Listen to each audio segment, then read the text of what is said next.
महसूस करवा रही है, प्लीज डॉक्टर के पास जाएं, समझें, बात करें। हम डॉक्टर्स आपकी सेवा के लिए हैं, पर हम तभी कर पाएंगे जिसके लिए हम हर महिला से बोलते हैं कि आप अपना टेस्ट करवाएं। अगर आपको कोई परेशानी, आप आके हमें मिले। Cervical cancer awareness week. तो क्या होता है ये सर्वाइकल कैंसर बेसिकली हम उसमें आपको यही सब चीजें जो आजकल बड़ा हमारे प्रधानमंत्री जी की वजह से सबको एचपीवी के बारे में पता चल गया। एक बार over use of oral contraceptive pills, then immuno 9 साल के से 14 साल के इंसिडेंट्स में फीमेल्स में अल्कोहल, स्मोकिंग, सेक्सुअल एक्टिविटी का इंसिडेंस नियर अबाउट नील। मतलब नमस्कार। कैंसर एक ऐसा शब्द है जो पिघले हुए शीशे की तरह कानों में पड़ता है, और जब किसी को कह दे कि आपको कैंसर है तो उसके सामने डेथ वारंट आ जाता है। लेकिन ऐसा नहीं है। अगर इसके बारे में हमें जानकारी हो, पहले पता चले, तो ऐसी बात नहीं है कि इसका इलाज ना हो। आज जो सबसे बड़ी बात है वो है इस वक्त सर्वाइकल कैंसर की बात कर रहे हैं, जिसे कह रहे हैं कि विश्व में हर 2 मिनट के बाद एक महिला की मौत हो रही है इस कैंसर के साथ। चौथे नंबर पे ये कैंसर है और भारत में दूसरे नंबर पे है। ये क्या है? इस पे अभी इतनी अवेयरनेस सामने नहीं आई। हालांकि हाल ही में पार्लियामेंट में प्राइम मिनिस्टर नरेंद्र मोदी ने इसके बारे में बात की, उन्होंने एक वैक्सीन की भी बात की। तो इन सब बारे में हम जानकारी लेंगे। हमारे साथ है डॉक्टर शिखा देवन, उनसे हम जानकारी लेंगे कि ये सब क्या है। सबसे पहले हम इनसे यही जानेंगे कैंसर क्या है, कैंसर किस तरह से पता चल सकता है हमें। डॉक्टर साहब, आपका बहुत स्वागत है। Thank you sir. बड़ा खतरनाक शब्द बताइए सर। कैंसर या कर्क रोग किसी की सुनने को मिले कि जी मुझे हो गया, तो उसकी रूह कांप जाती है। मतलब ये एक ऐसा, आपने जैसे कहा, एक डेथ वारंट है। बिल्कुल आपने सही कहा। मतलब ना तो कोई इंसान इस चीज को समझ पाता है कि मेरे साथ क्यों हुआ, कैसे हुआ। पर मुझे लगता है कि अगर हम इसके बारे में थोड़ा पहले से सतर्क रहें, भी हम इसके बारे में जानकारी रखें, और हम अपने को आपको कोई सिम्टम रहता है तो अपने डॉक्टर से जाके डिस्कस करें, तो एकदम एंड स्टेज पर पता चलने से बेहतर होगा कि हम उसे पहले पता करें और उसी हिसाब से इलाज समय समय से लें। तो आज जैसे कैंसर दिवस मनाया जाता है, तो मेरी सबसे यही विनती है, सबसे यही दरख्वास्त है कि अगर आपको कोई सिम्टम है, अगर आपको कोई परेशानी है जो आपको अपनी बॉडी से थोड़ा अलग महसूस करवा रही है, प्लीज डॉक्टर के पास जाएं, समझें, बात करें। हम डॉक्टर्स आपकी सेवा के लिए हैं, पर हम तभी कर पाएंगे अगर आप हमारे पास आएंगे। आपने कहा कैंसर डे, आज का जो स्लोगन है वो है नो योर बॉडी। बिल्कुल सर। वो क्या है? Know your body sir, know your body का स्लोगन से यही मतलब है कि आप अपने शरीर के बारे में जितना जाने उतना बेहतर है। कभी आपको लग रहा है कि कोई चीज बहुत लंबी चल रही है, जैसे बहुत देर लंबी थकान, सडनली किसी का वजन बहुत ज्यादा कम हो जाना, कोई बहुत लंबे समय से किसी एक ही जगह पर दर्द होना। मतलब अगर हम किसी अपने शरीर को अच्छे से जानते हैं तो हमें पता है कि कोई भी शरीर किसी दर्द में बहुत ज्यादा समय नहीं रहता।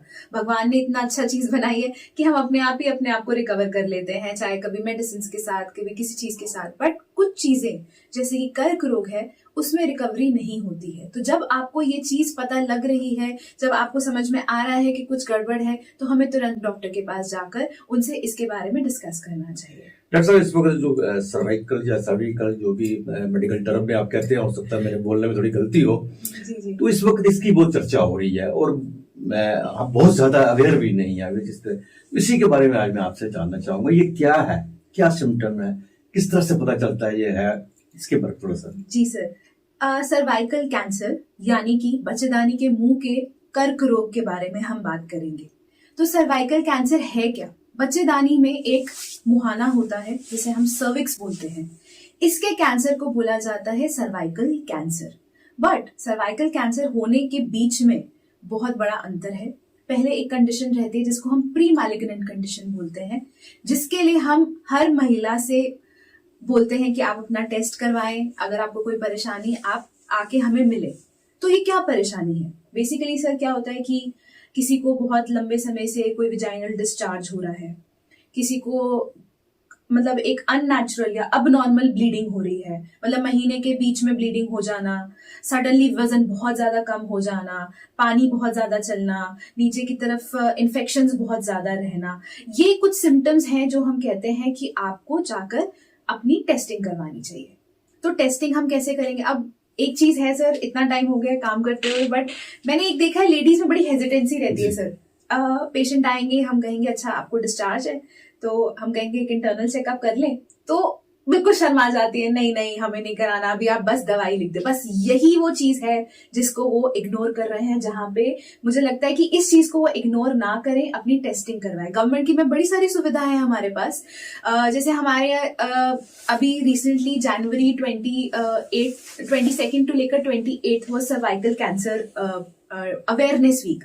तो क्या होता है ये सर्वाइकल कैंसर? बेसिकली हम उसमें आपको यही सब चीजें बताना चाह रहे हैं कि क्या क्या सिम्टम्स हैं, जैसे कि अभी मैंने आपको कुछ सिम्टम्स बताए, और उसके प्रिवेंशन के क्या तरीके हैं। तो प्रिवेंशन का सबसे पहला तरीका तो ये कि आप डॉक्टर के पास आए, ठीक है, और इसी के बाद ही हम आपके कुछ टेस्ट कर पाएंगे, कुछ बता पाएंगे। तो उसमें सबसे इंपॉर्टेंट टेस्ट है सर एक पैप स्मीयर का टेस्ट जी। तो पैप स्मीयर के टेस्ट में सर हम क्या करते हैं कि बच्चेदानी के मुहाने से एक टेस्ट लेते हैं, उसकी एक स्लाइड प्रिपेयर करते हैं, और उसमें हम चेक करते हैं कि कहीं ये कर्क रोग की तरफ बढ़ तो नहीं रहा, जो आपको बार बार इतना पानी चल रहा है या ब्लीडिंग जो हो रही है, कोई ऐसी अंदर कोई ग्रोथ तो नहीं हो रही। क्योंकि हर चीज आप टेस्ट के द्वारा सिर्फ नहीं कर सकते, कुछ एक डॉक्टर का एक्सपीरियंस भी होता है कि आप जाएंगे उनसे चेक करवाएंगे तो ही आपको उसके बारे में आइडिया लगेगा। तो पैप स्मीयर टेस्ट हर सरकारी अस्पताल में, हर प्राइवेट अस्पताल में हर गायनेकोलॉजिस्ट करती है, बट तैयार तो मरीज को ही होना पड़ेगा। सर दूसरी चीज होती है सर, एक होती है liquid based cytology, that is the second type of test जो हम डिटेक्शन के लिए सर करते हैं। अब अगर और इसी LBC यानी लिक्विड बेस्ड साइटोलॉजी के साथ हम सर टेस्ट करते हैं ह्यूमन पैपिलोमा वायरस HPV, जो आजकल बड़ा हमारे प्रधानमंत्री जी की वजह से सबको HPV के बारे में पता चल गया। बट ये HPV है क्या? Basically it is a virus. ये वायरस जो है इसके बड़े सारे आगे बहुत ज्यादा अगर डिटेल में जाऊंगी तो इसके बड़े सारे विरुलेंट टाइप हैं, नंबर 6, नंबर 11, नंबर 18, नंबर 16, जो डिफरेंट इसकी विरुलेंस ज्यादा है, जो आगे जाके कैंसर करता है। ये सिर्फ कैंसर कर्क रोग जो है मतलब सिर्फ बच्चेदानी का नहीं करता है सर, ये एनल कैंसर भी करता है, ये फेलोपियन ट्यूब का भी कैंसर करता है, लेबियल कैंसर्स भी कुछ हैं इसके साथ इंसिडेंस देखा गया है। तो ये टेस्टिंग हर औरत को करानी जरूरी है। हम ये टेस्टिंग करेंगे तो हम आगे आपकी सहायता कर पाएंगे, और इसके आगे और भी बहुत, अगर इन टेस्ट में कुछ गड़बड़ आएगी तो हम आगे फर्दर टेस्टिंग करेंगे, क्योंकि कोई पेशेंट आएगा सीधा तो आप उसका MRI CT स्कैन नहीं करा सकते। तो ये एक चीज है जिसके लिए मैं हर महिला को यही एक बोलूंगी कि आप प्लीज आगे आए और ये अपनी टेस्टिंग के बारे में और हमसे आके डिस्कस करें, अपने ट्रीटमेंट ऑप्शन डिस्कस करें, क्योंकि घर बैठे बैठे तो कोई भी आपका इलाज नहीं कर पाएगा। डॉक्टर साहब क्योरेबल है सर? डिपेंड करता है, क्योरेबल वर्ड कैंसर के साथ थोड़ा साथ में लगता नहीं है। जैसे मैंने कहा सर, प्री मैलिग्नेंट कंडीशन ये होती है कि जब वो पूरी तरह फैला नहीं है, वो एक ही जगह लोकलाइज्ड है, उसकी डिफरेंट कैटेगरीज है, CIN1, CIN2, CIN3। तो CIN3 से आगे जब वो जाएगा तो इट इज मतलब CIN3 ऑनवर्ड्स हम कहते हैं कि वो फैलने लगा है। पर अगर आप उस चीज को पहले ही पकड़ लेंगे तो हम उस चीज को उसी टाइम उसकी एक छोटी सर्जरी करके उस एरिया को रिमूव कर सकते हैं, या different treatment options can be given to the patient depending उनकी स्टेजिंग क्या है। मतलब वो एक फिर लंबा टॉक है सर, उसमें तो फिर आज पूरा दिन निकल जाएगा। पर इसका फर्स्ट साइन क्या होता है? सर फर्स्ट साइन जैसे मैंने बताया sir, most importantly sir vaginal discharge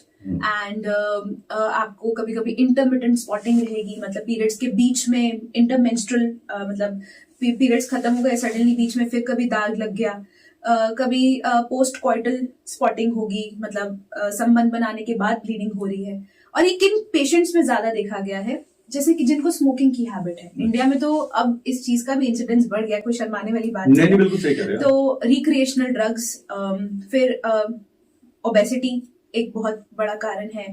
कई बार over use of oral contraceptive pills, then immunocompromised patients. तो सर ये सब चीजें हैं जो एक मतलब कहते हैं ना क्राइटेरिया कि किस में ज्यादा है। Use of hormonal replacement therapies, उनमें भी कुछ पेशेंट्स देखे गए हैं कि जहां पे ये सारी चीजें पनपने की चीजों का ज्यादा इंसिडेंस रहता है।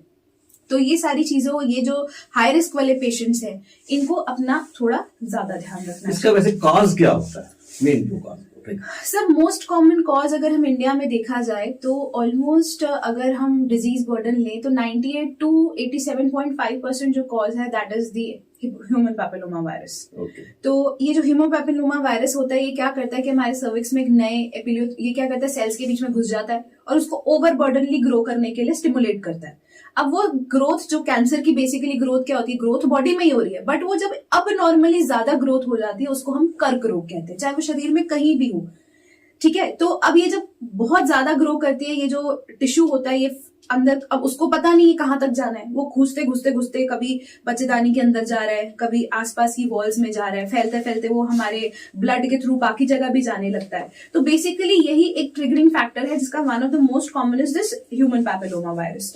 तो इसका जो मैंने आपको बताया इसके वेरिएंट्स है, तो मोस्ट कॉमन जो विरुलेंट सर जो इसमें रहते हैं वो है 16 and 18, जिसकी वजह से ये कर्क रोग बहुत ज्यादा फैलता है। तो अब इसकी प्रिवेंशन क्या है? पहली चीज तो मैंने आपको बताया कि prevention is come and talk to your doctor, and whenever हम आपको गाइड करते हैं कि आप एक पैप स्मीयर की टेस्टिंग करवाएं, आप चाहे liquid based cytology with human papilloma virus की टेस्टिंग कराएं।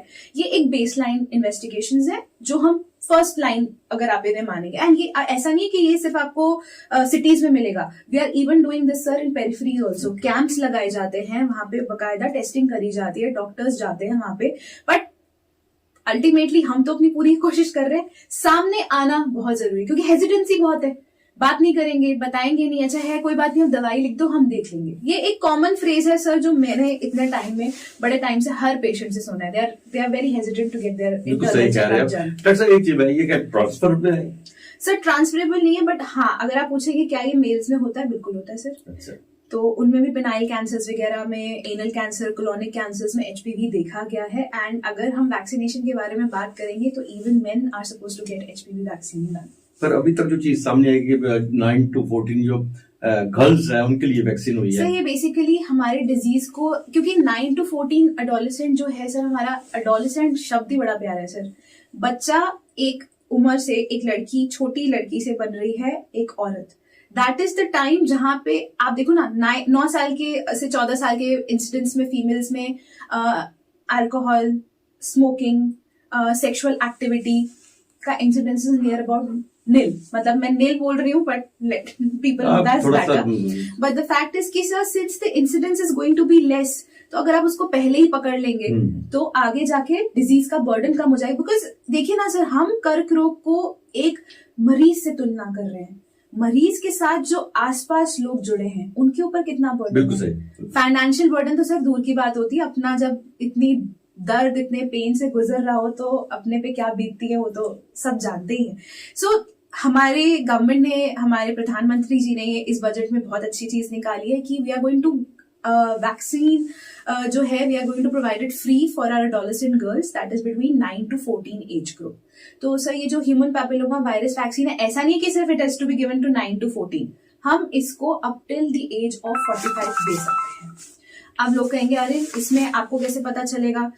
देखिए, अगर चलो बाय चांस हमने कहते हैं कि 9 to 26 तो चांसेस कम होते हैं इन्फेक्शन के, आप तब तक अपनी वैक्सीन लीजिए, बट इन केस 26 के बाद क्या, हम एटलीस्ट न्यू इन्फेक्शंस को तो सर प्रिवेंट कर सकते हैं। ओल्ड इन्फेक्शन को आप छोड़ दीजिए, न्यू इन्फेक्शंस को प्रिवेंट किया जा सकता है।